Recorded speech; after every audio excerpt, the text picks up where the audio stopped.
हिमाचल प्रदेश के सबसे दुर्गम क्षेत्रों में शुमार पांगी विधानसभा क्षेत्र में बहुत सारी दिक्कतें हैं और उन दिक्कतों के प्रति सरकार उदासीन रवैया अपनाए हुए हैं। ये कहना है वहां के विधायक जनक राज जी का। हमारे साथ बातचीत करने के लिए मौजूद हैं।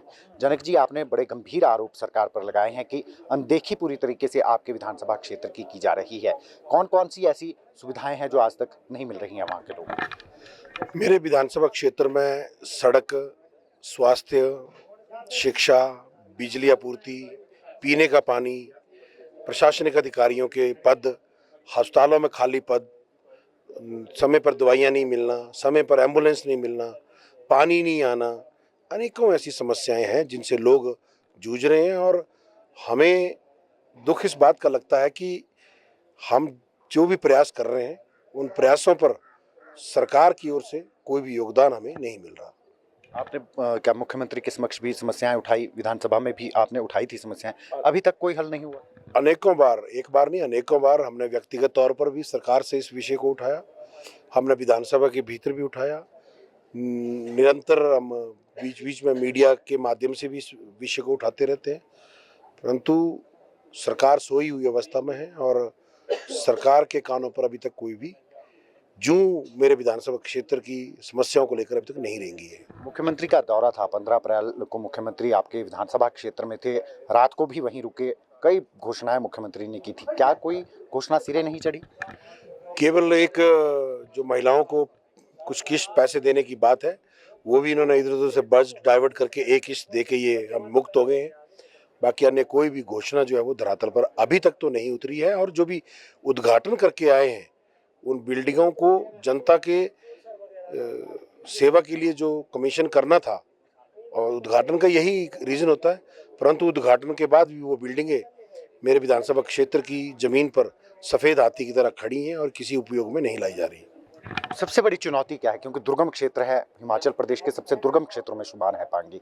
सबसे बड़ी चुनौती क्या है वहाँ के लोगों के लिए, जो इस समय भी एक जो लोग जिसे फेस कर रहे हैं? देखिए, सबसे बड़ी चुनौती तो शेष प्रदेश से बहुत बड़ी दूरी है, और साथ ही साथ आज 21वीं शताब्दी में भी मेरे विधानसभा क्षेत्र के लोगों को बिजली नहीं है, मोबाइल नहीं है, वहाँ सिग्नल नहीं है किसी चीज़ का। तो ये बहुत सारे विषय हैं जिस पर सरकार को गंभीरता से सोचने की ज़रूरत है। कहाँ एक सरकार एक नीड बेस्ड काम करेंगे ऐसा कहती है उसके भीतर, विधानसभा के भीतर, परंतु नीड बेस्ड का क्राइटेरिया क्या है, आखिर कहाँ ज़रूरत है विकास की, ये सरकार को आत्ममंथन करने की ज़रूरत है। क्योंकि हमारा विधानसभा क्षेत्र भौगोलिक दृष्टि से बहुत पिछड़ा क्षेत्र है और वहाँ पर सरकार को अतिरिक्त ध्यान देने की आवश्यकता है। ना कि आप शिमला की परिस्थितियों को और पांगी की परिस्थितियों का तुलना नहीं कर सकते।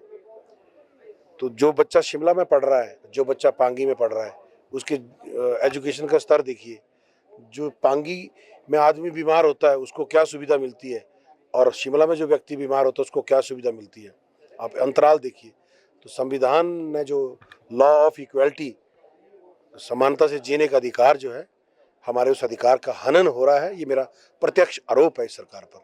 आपको क्या लगता है, क्योंकि आप विपक्ष के विधायक हैं, क्या इस वजह से अनदेखी हो रही है पांगी विधानसभा क्षेत्र की, या फिर पर्सनल कोई ग्रीवेंसेस हैं आपके मुख्यमंत्री के साथ? ये तो मैं नहीं कह पाऊंगा, क्योंकि ये तो सवाल उन्हीं से आप पूछें कि जिनका रवैया इस तरह का है कि आखिर क्या कारण है।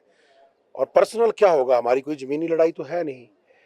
हम अपने विधानसभा क्षेत्र के लोगों के द्वारा चुनकर विधानसभा के भीतर उनकी समस्याओं के समाधान के लिए हमें लोगों ने भेजा है, और ये हमारा राजनीतिक धर्म है, हमारी ये जिम्मेवारी बनती है कि हम अपने क्षेत्र की समस्याओं को बिना किसी दबाव के, बिना किसी लालच में आकर अपने विधानसभा क्षेत्र की समस्याओं को प्रत्येक पटल पर उठाएं, चाहे वो मीडिया है, चाहे वो सोशल मीडिया है, चाहे वो विधानसभा है। और ये मेरी नैतिक जिम्मेवारी बनती है, और मुझे मेरी नैतिक जिम्मेवारी को निभाने में कोई भी ताकत मुझे रोक नहीं सकती।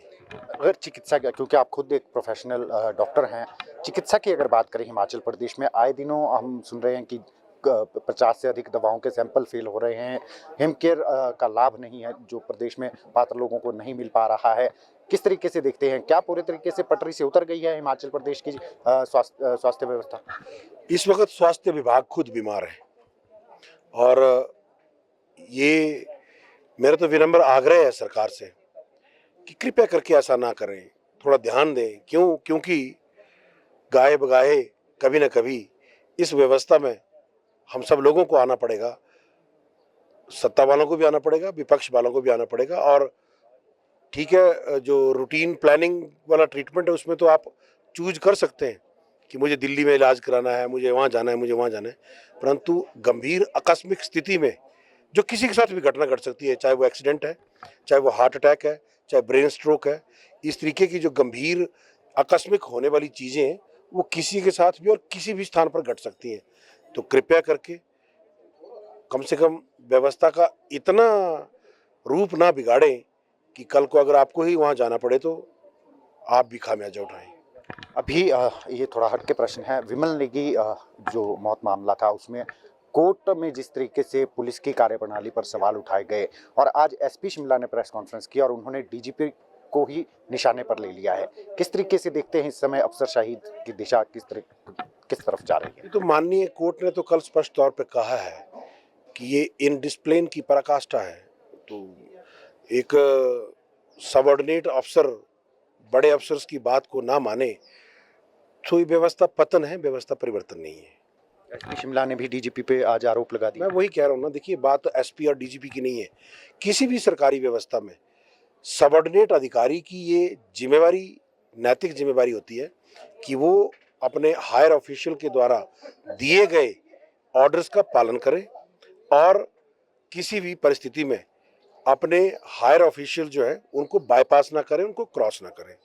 ये प्रशासनिक अधिकारी बहुत बेहतर तरीके से इस चीज़ को जानते हैं, क्योंकि जिस व्यवस्था में हम रहते हैं, कोई किस पद पे है, कोई सीनियर है, कोई जूनियर, ऐसी व्यवस्थाएं चली रहती हैं।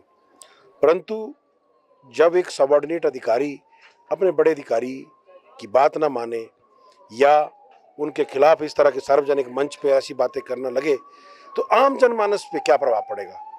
जब एक पुलिस का आला अधिकारी पुलिस के एक बड़े अधिकारी के खिलाफ इस तरह के वक्तव्य दें तो एक कॉमन मैन क्या उम्मीद करेगा, चाहे वो पुलिस है, चाहे वो हॉस्पिटल है, चाहे कोई भी सरकारी व्यवस्था है। एक आम आदमी क्या उम्मीद करेगा, क्या उसको न्याय मिल सकता है, क्या उसको उस सरकारी सुविधा में बिना भेदभाव के लाभ मिल सकता है? आप ये तय करें। ये आत्ममंथन करने की जरूरत है। ऐसे हालात में लोग विश्वास किस पे करें? बहुत बहुत शुक्रिया जी। तो ये थे हमारे साथ जनजातीय क्षेत्र पांगी के विधायक जनकराज जी, जिन्होंने अपने क्षेत्र में जो मूलभूत सुविधाएं नहीं मिल पा रही है क्षेत्रवासियों को, उसको लेकर आवाज उठाई है। बार बार सरकार के पास गुहार लगा चुके हैं अनेकों माध्यमों से, लेकिन अभी तक समस्याओं का हल नहीं हुआ है। सरकार से गुहार लगाई है कि सरकार इनके विधानसभा क्षेत्र की ओर ध्यान दे और विधानसभा क्षेत्रों से ज़्यादा इनके विधानसभा क्षेत्र में ध्यान देने की आवश्यकता है, क्योंकि वो एक दुर्गम क्षेत्र है। दैनिक सवेरा टीवी के लिए शिमला से कैमरामैन डीसी भारद्वाज के साथ गजेंद्र शर्मा।